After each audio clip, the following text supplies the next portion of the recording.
Bueno, mis queridos amigos, aquí cumpliéndoles con la doctor Sedación. Hoy vamos a hablar de un tema súper interesante que es generalidades en sedación en los lunes educativos. Siempre inicio todas las charlas y con la gente que viene pues aquí a Villavicencio, Colombia, a visitarme con lo mismo, con un artículo interesantísimo que se los voy a copiar acá. Y habla de la anestesiología del 2004, nos dice que uno de los errores que impactan en la seguridad del paciente es la capacidad que tenemos todas las sociedades científicas, ¿verdad? O todos los proveedores que damos sedación de acomodar protocolos, medicamentos, dosis, algoritmos, etcétera, a nuestra comodidad o a lo que nosotros tenemos.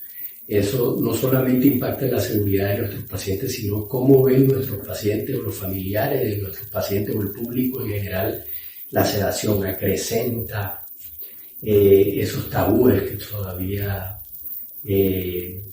hay en cuanto a la sedación, ¿verdad? Otra cosa muy importante es que en Latinoamérica no hay pensum, o no está incluida en el pensum sedación fuera de salas de cirugía.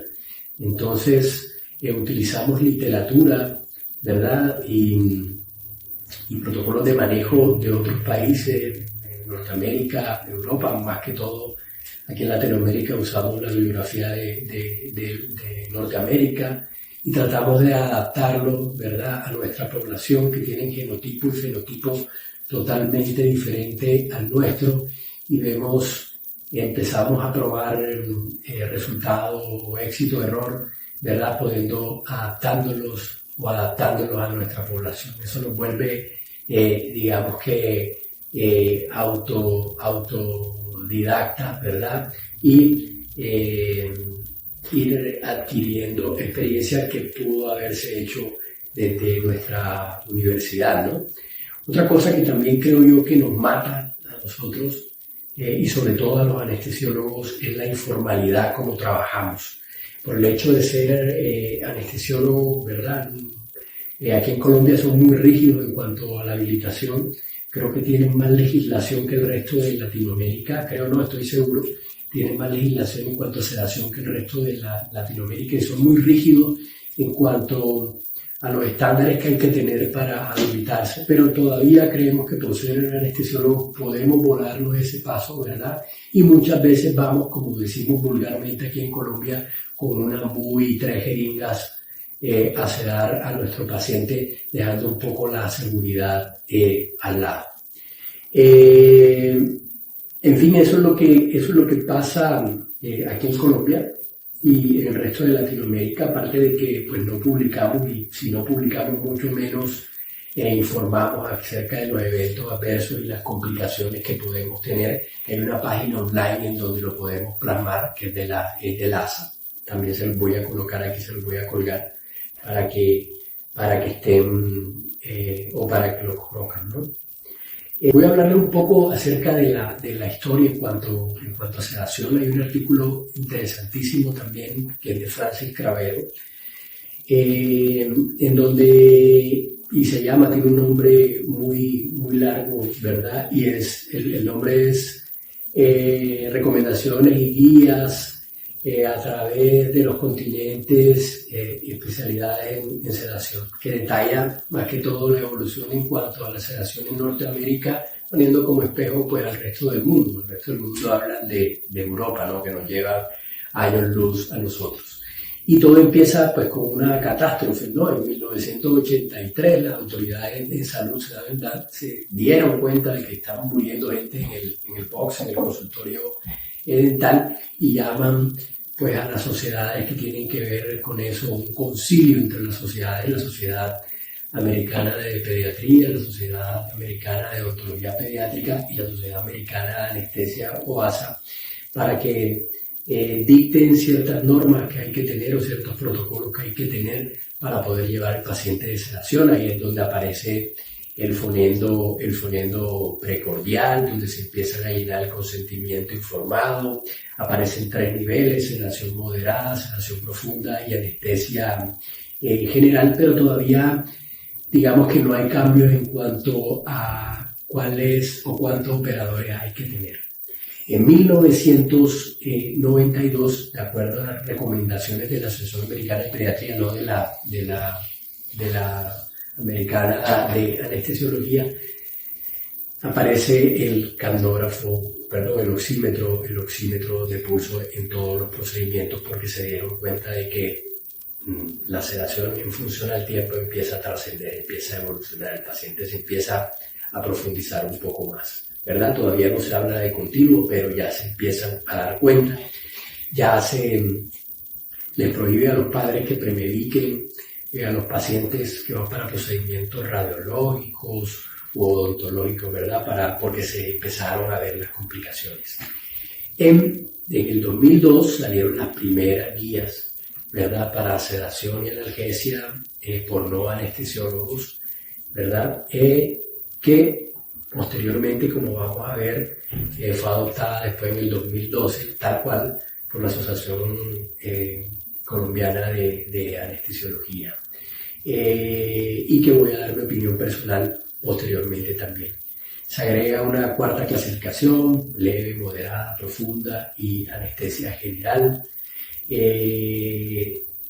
Fue aceptado por el Joint Commission estas recomendaciones de la APA, de la Asociación Americana de Asociación Americana de Pediatría, ¿verdad? Y se empiezan a ver o a mostrar la candografía como una medida que se puede utilizar en aquellos pacientes o como tecnología que se puede utilizar en los pacientes que van para sedación profunda, ¿verdad? Pero no como norma, sino como recomendación. En el 2005 pasó lo que está pasando actualmente en Colombia. Se formó el desorden, ¿verdad? Todo el mundo creyó poder sedar, ¿verdad?, por tener una especialidad o por haber hecho un curso, todo lo demás. Y en el 2006, digamos que fue el año de oro, se impartieron ya por las tres sociedades ya medidas más claras: quién era idóneo, cuáles son los roles, tienen que ser expertos en reanimación y en manejo de la vía aérea, los que van a ser proveedores de sedación, ¿verdad? Ya se habló por primera vez del continuum, que la sedación era un proceso estacionario que en función del tiempo y de la dosis, ¿verdad?, evolucionaba y profundizaba un poco más el paciente o evolucionaba el grado de sedación que queríamos dar. Poco después, la ASA se separa pues de la ADA y de la AP debido a que tienen ciertos puntos que no concordaban de acuerdo a la idoneidad y la experticia de los proveedores de sedación. En el 2008 sale un artículo súper espectacular que también marcó un hito en cuanto a la sedación, que es el Continuum of Deep Sedation, en donde ya se dan pautas, ¿verdad?, guías, quién puede sedar, qué estudio deben tener los que están sedando, qué esperar en la sedación leve, moderada y profunda, cómo hacer, ¿verdad?, para poder disminuir de un nivel a otro, y cierto tipo de pautas, ¿verdad?, que en el 2010 fue plasmada en otro artículo importante que se llama Privilegios para sedación profunda por no anestesiólogo. Ya en el 2012 la Asociación Americana de Pediatría saca una guía un poco más sobria con respecto a esto de la sedación, que fue actualizada en el 2016 y la última en el 2019, donde solamente toman 3 niveles de sedación. Para ellos, para la Asociación Americana de Pediatría y para la Asociación Dental Americana, solamente existen sedación leve, moderada, profunda y anestesia general. O sea, se fusiona la anestesia o la sedación profunda y la anestesia general como uno solo, porque se dan cuenta, digamos, que hay un hilo muy delgado entre las dos. Y de acuerdo a eso, pues las competencias de las personas, o en este caso de los odontólogos o los pediatras que hacen eso, deben ser dirigidas a las complicaciones que la anestesia general y la sedación profunda pueden tener. En Colombia, hasta el 2009 no había nada que hablara de sedación. A mi parecer, después de la muerte de Michael Jackson en el 2009, fue que se conoció primero que era sedación. que era parte de la sedación fuera de sala de la anestesia general que hacemos en quirófano, del propofol como tal, de sus posibles efectos mortales y adversos, dependientes de la dosis, ¿verdad? Y en el 2012, ¿verdad? Como copia, por decirlo así, de la clasificación de la ASA del 2002, la Asociación Colombiana de Anestesiología saca sus recomendaciones para sedación y analgesia para no anestesiólogos y odontólogos mayores de 12 años. Creo que, pienso yo que la idea original no fue esa, pero ese artículo pues llevó a que se generaran, que se formaran muchos cursos fast track de sedación de 2-3 días, ¿verdad? Y que la gente o los no anestesiólogos vieran la necesidad y creyeran que también pudieran hacerlo sin, digamos, estudios o colegiaturas, ¿verdad? Realmente que se enfocaran en el manejo de la vía aérea y de la reanimación cerebro-pulmonar como está, o sea, volverse expertos en eso, ¿no? Este artículo dio pie para se formara o se escribiera la resolución 1441 del 2013, la 2003 del 2014, ¿verdad? Y posteriormente en el 2017 se invita a Cochrane, que es un grupo de investigación muy grande y reconocido, ¿verdad? Y se invitó a varias sociedades científicas para determinar de acuerdo de la evidencia, para poder corregir lo que se hizo con este artículo del 2012, y desafortunadamente para nosotros como anestesiólogos la evidencia pues no fue a nuestro favor en cuanto a la seguridad de como anestesiólogos pues dar sedación fuera de sala exclusivamente, ¿no? Pero también de manera positiva dio pie para que el ministerio pues generara academia, colegiatura y estudios para los proveedores de sedación, para quienes son idóneos para dar sedación.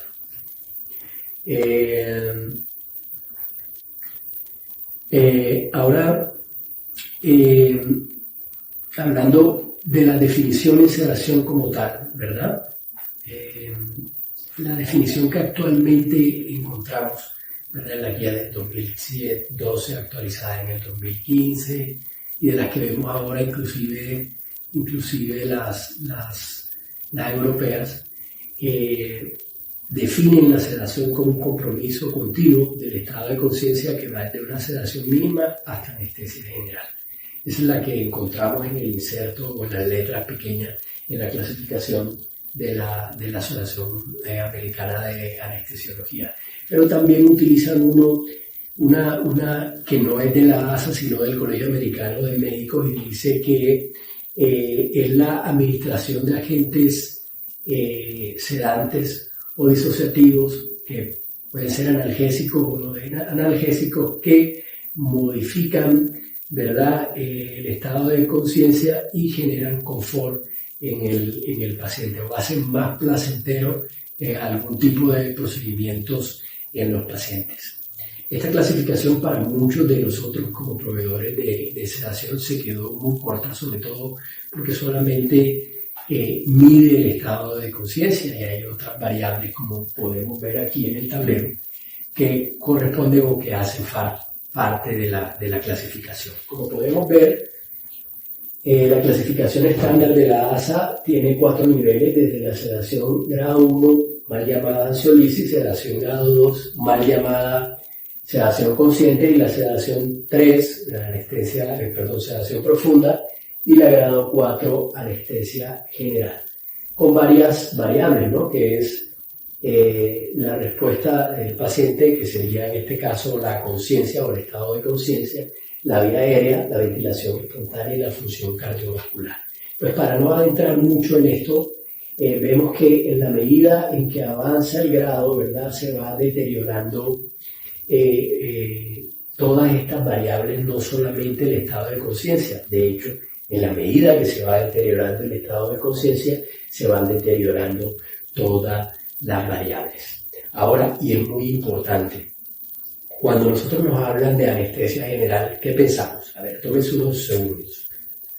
Por lo menos yo cuando me hablan de anestesia general me imagino primero apnea y segundo tubo y tercero pues, ventilación manual o ventilación mecánica, ¿cierto? Presión positiva o ventilación mecánica, eso es lo que yo me imagino cuando hay anestesia general.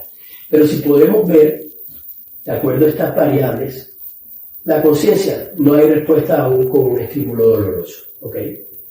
La vía aérea usualmente requiere intervención. La ventilación espontánea frecuentemente es inadecuada y la función cardiovascular puede afectarse. No nos ha hablado de intubar a nuestro paciente, no nos ha hablado de tubo, no nos ha hablado de nada de eso.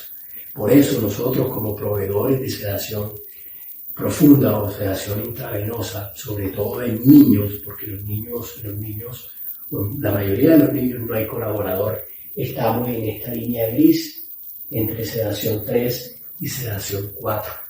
Y de acuerdo a nuestras capacidades, a nuestros estudios, a nuestra intuición, a nuestra tecnología, ¿verdad?, que utilizamos para poder sedar, podemos mantener de una manera segura a estos dos niveles. Por eso me parece súper bien acertada, ¿verdad?, la clasificación que tiene la ADA, que es la Asociación Dental Americana, y la Asociación Americana de Pediatría en cuanto a fusionar sedación profunda y anestesia general, porque uno navega entre esos dos, ¿verdad?, ya que la sedación es un continuo, evoluciona, trasciende, ¿verdad? Y tenemos que tener nosotros las habilidades, ¿verdad?, para poder definir cuando un paciente está más cercano a una sedación grado 4, ¿verdad?, que una sedación grado 3, que es la que nosotros planeamos, y tener las herramientas, ¿verdad?, para poder revertir a nuestro paciente. Bueno, en mi opinión, ¿verdad?, y la de muchos colegas con que tengo la oportunidad de compartir, esta clasificación se nos quedó corta.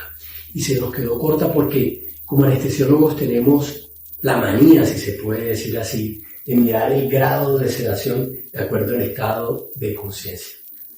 Y recuerden que entre las teorías de la conciencia son coherencias eléctricas en rango gamma. ¿Qué quiere decir eso?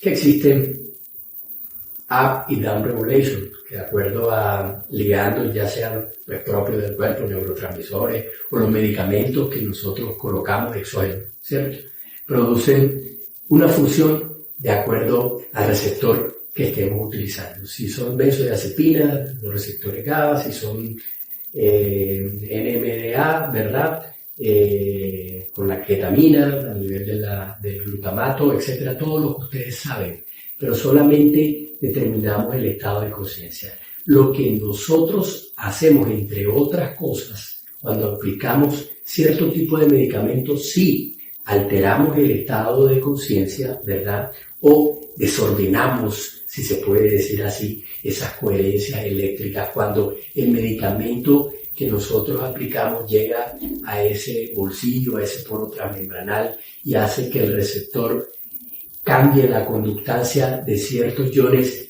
y enlentecen esa actividad eléctrica o exacerban esa actividad eléctrica dependiendo del medicamento que estamos utilizando y conseguimos un efecto en la conciencia. Pero recuerden que anatómicamente, ¿cierto?, ya sea en el hipocampo, en la memoria, en la corteza prefrontal, el recuerdo, en la corteza, la integración de ciertos estímulos, o sea, dependiendo dónde actúan, también existen otros centros, ¿verdad?, que son los centros termorreguladores, los centros respiratorios y además, o sea, todo deterioro de la conciencia viene consigo deterioro de otras funciones, ¿verdad?, hemodinámicas, ventilatorias, que nosotros tenemos que sortear. Entonces, no definamos el nivel de sedación de acuerdo al grado de conciencia, porque no es cierto. Y mucho menos, ¿verdad?, hablemos que la sedación moderada es una sedación consciente, que es el caballito nosotros de batalla, no sé si para vender o para que nuestros pacientes se sientan un poco más seguro, o los familiares un poco más seguros, porque es que estamos alterando la conciencia, además de otras variables de nuestro paciente, de una manera, de un grado más que otro, pero la estamos alterando. Entonces, en vez de llamarlo sedación consciente, llamémoslo sedación interactuada si lo que queremos decir o lo que queremos transmitir es que nuestro paciente nos va a colaborar o nos va a hablar. No hablemos de sedación consciente porque es que el paciente no está consciente. Ahora, no hay por sí solo anestésico ideal, ¿verdad? Podemos pensar que la desmetonidina es muy chévere, sí es muy chévere, ¿verdad? Pero utilizándola como uno solo, pues, entre más dosis utilicemos, obviamente vienen sus efectos adversos, porque recuerden que todos los ligandos no solamente son exclusivos para ese receptor, ¿verdad? Y cuando no son exclusivos para ese receptor es donde vienen los efectos adversos. Es espectacular, pero produce bradicardia, a veces produce hipertensión, la ketamina, sueño vivido, todo lo que tenemos en propofol de presión respiratoria. Yo creo que utilizando dosis ¿verdad? Bien calculadas, sobre todo si utilizamos TCI, ¿verdad? Podemos controlar y podemos llevar a un paciente y dar lo que necesita, porque es que eso también es importante. No es lo mismo hacer un procedimiento diagnóstico o procedimiento pues, terapéutico, si se puede decir. En el caso dental, pongo un ejemplo, no es lo mismo, qué sé yo, hacer unas resinas, ¿verdad? Que tengo que controlar un poquito la propiocepción, ¿verdad? Y dar un poco de inconsciencia o dar inconsciencia en un paciente si es que no colabora, ¿verdad? Si es un paciente niño, que hacer unos implantes dentales con elevación de seno donde hay dolor y donde no solamente me tengo que apoyar de un hipnótico, sino de un narcótico también. Pero tengo que utilizar dosis seguras, ¿verdad? De ese narcótico para que a nivel supraespinal me disminuya la actividad nociceptiva, aunque bueno, a nivel central también produce, o a nivel supraespinal también produce modulación del dolor, pero eso es tema de otra charla, ¿verdad?